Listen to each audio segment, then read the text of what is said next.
help me with that. Well, I'm not good at it. Obviously, you know the terminology here. This is pretty impressive. I was impressed as well with that. I can't handle that. Your new place, though, you do have. No, we have to ask you to explain this because when the news came out, you got this place and you decorated it, and it's so Taylor. It sounds like. But what's the bird cage all about? Okay, well,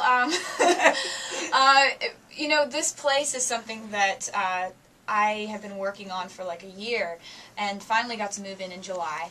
And it's this condo at the top of a building, and it's floor-to-ceiling windows, and I walked in and I was like, this view is amazing, you can see all of Nashville, but when I first walked in and was looking at the place, it just looked like a dude should live there. It was very modern, it was very bachelor pad, which is awesome if you're a bachelor. It would be awesome. I just decided that I wanted to make it more of a home. So we did all this construction, put in old reclaimed brick and old barnwood floors and screen doors and mismatched cabinets and mismatched cabinet knobs and mismatched chairs and all these things that I've gotten, these antiques I've gotten all over the world. And of course there's weird stuff because you have to have weird stuff in there. Of course. Like there's a pond in the living room. Wow. With fishies in it. No way. Are you worried about the pond leaking? Some days. Some Yeah. days. Is That's it a big awesome. pond? Are there a lot of fish? Yeah, Are they there big are. fish? No, they're goldfish from Petco. Okay. That sounds like something you'd see in a sitcom. Well, Kelly Pickler came over the other day and saw it for the first time, and she was like, I don't know what else I would have expected. And, it's just been really fun showing my friends and getting to have people come over because they all kind of say the same thing, that it's sort of like a house representation of my personality, and I don't know how I should take that. I think you take that good. Yeah. That's a compliment. It sounds like the new CD is very much a representation of everything that you've been going through the last few years. It's been like all about your life and all about relationships. Absolutely. It has been a eventful 2 years for me. And writing about everything that I've gone through at the time that I've gone through it, I've always written like that. Y'all have known me for so long. I write in real time.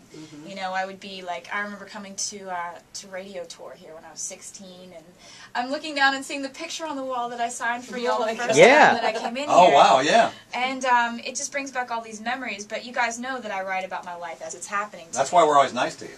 Oh, well, thank you. I appreciate that, because you're scared of me. Well, your pen's in your pocket, and we know you're writing. But yeah, I feel like everything that's happened in the last couple of years has been intense. Whether it's intense joy, intense pain, intense curveballs. But, I think life is all about taking life as it comes at you, and for me, it means writing songs about it.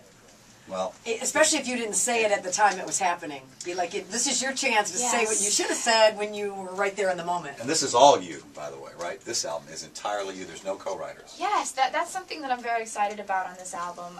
There are no co-writers, and I love co-writing. I love working with other writers, but it just sort of happened that this album is something that I wrote by myself. And it's called Speak Now, and it's called Speak Now based on, there's this song on the record called Speak Now that's about bursting in and interrupting your ex-boyfriend's wedding and saying, don't do it, But I think, I think that the moment of Speak Now or Forever Hold Your Peace is such a metaphor for so many situations we find ourselves in life, where we wait till it's almost too late to say how we actually feel. Yeah, we regret that moment. We can all say we've done that over the years. I wish I would have. And they're still doing it. We're going to play the very first song, well, mine is obviously the song we've been playing off this new CD, and we're lucky enough to have you guys bring in a couple of the other ones. I know on iTunes you've been able to check out a few of the tunes too. But let's do this for you right now.